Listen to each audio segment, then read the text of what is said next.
Shit, I like right here. Counter. I told you, man, I would drive up to the Guitar Center and just play with all the keyboards in there all the time. And I told Ski this story. It was funny one time. I told him the story that the Guitar Center that I was at, I would go to, got to know all the people there. They used to put these little locks on the floppy drive, these little like contraptions that would lock the floppy drives to stop dudes from coming in there and making beats all day. Making beats and saving them? Yeah, because that's what they would do. They would just be in there all day just making beats.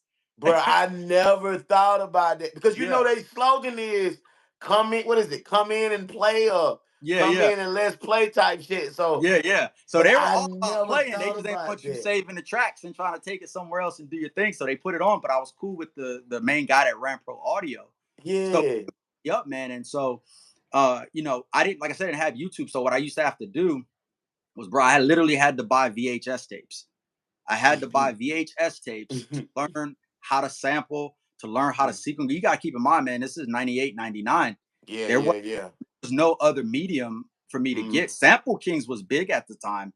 So, you know, you could get a couple of their DVDs, or their tapes, which I found out later. But how I learned to sample on the MPC was off of a VHS that I had found at some local music store that had nothing to do with the MPC.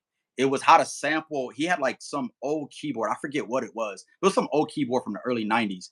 And he was showing Was it the Roland joint? Nah, it was something I hadn't heard of. Like, I remember seeing it, like, I don't even know what that is. But it had sampling. But what I took from it was the concept. Because truncating, you know, start, stop, loop, all these things are universal. So I would watch the video and then I would find where that feature was on the MPC. So I had the VHS, man. I wore that sucker out, man. Wow, yeah. So I would watch it and then somebody was like, hey, man, Sample Kings has tapes that are specific to gear.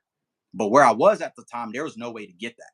So I remember I had to link up, you know, with one of my cousins, and we had to make a trip to New York to actually go find it. Because he's like, man, they have a lot of that stuff. And I think that's where they're from. So on a weekend, we went to New York. And I don't even remember how I did this, man. To be honest with you now, like, we didn't have GPS. We didn't have I think we printed out like how to get there?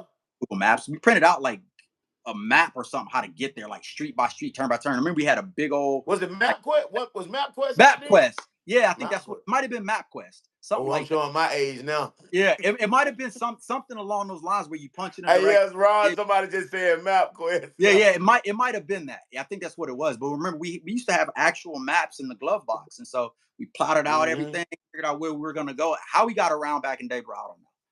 But so to sum it up, so we went and did that, and that's when I got into it. And the reason I bring this up is because I had the XP50 in the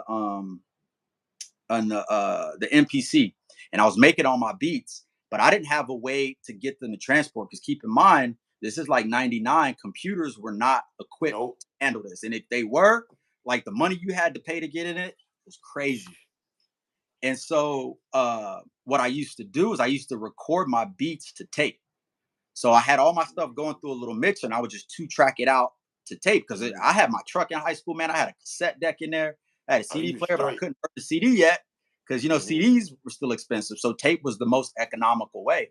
And because I DJ, I understood like levels and all that stuff. So I would mix all my stuff and I would record them to tape. And I would just drive around in my truck listening to tapes. Just listen to my tape, put this tape in. And I was like, man, I got to figure out a better way to do this. Shit, I like right here.